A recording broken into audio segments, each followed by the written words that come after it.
Arifə müəllimə, belə bir sual verilsə ki, şagirdinizin akademik göstəriciləri əvvəl yaxşı idi, sonra oxumur.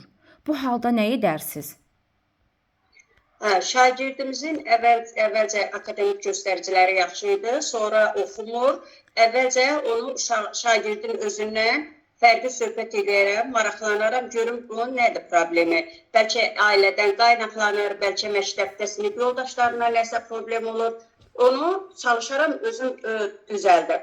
Əgər gördüm ki, yenə də şagird davamlı dərsinə hazır olmur, sonra psixoloqa müraciət edərək, görək bu uşağın dərsinə niyə hazırlıqlı gəlmir. Sonra valideynlə əlaqə saxlayaraq, çalışaraq şagirdin dərslərini düzəldir. Doğrudur müəllimə. Belə bir sual verim sizə, refleksiya nədir? Refleksiya. Bilirdim. Başa çatmış prosesin inkası. Şuurda inikasıdır.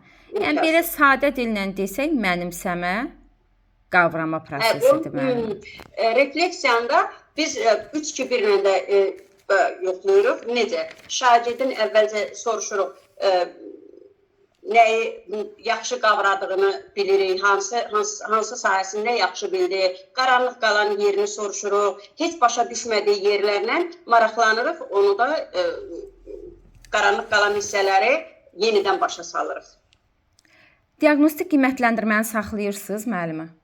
Bəli, diaqnostik qiymətləndirməni saxlayırıq. Ona görə saxlayırıq ki, birdən yoxlamacalar, metod birləşməcalar yoxlayarıq ki, şagirdlərin diaqnostik qiymətləndirməsinə maraqlanarlar, baxarlar və saxlayırıq.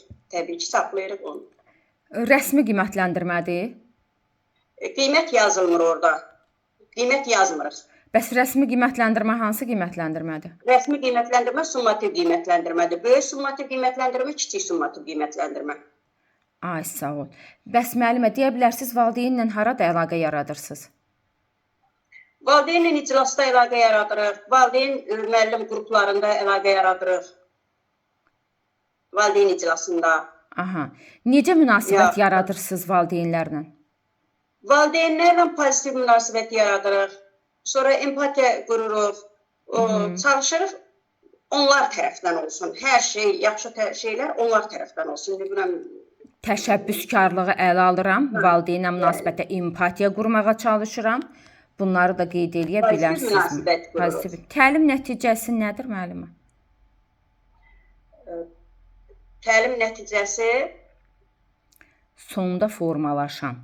Sonda formalaşan əvvəlcədən müəyyənləşdirdiyimiz bilik və bacarıqların əvvəlcədən müəyyən olunmasıdır. Bax bunu hamıya tövsiyə edirəm müəllimlər. Bu hər il verilir.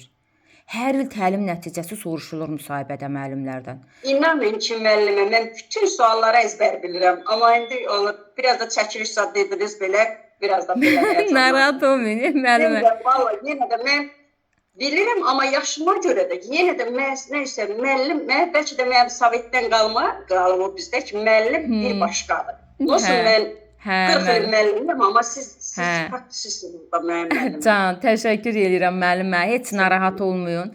Yəni bu tədricən müsahibənin sonuna qədər, imtahanınıza qədər ümumiyyətlə bu həyəcanınız tamam yox, çox sərbəst şəkildə fikirlərinizi ifadə edə biləcəksiniz. İnşallah orada da bülbül kimi cəhcəh vuracaqsınız müəllimə. Mənim müdavimlərim gedib oradan 30+40 ilə çıxır. Bunun başqa yolu yoxdur.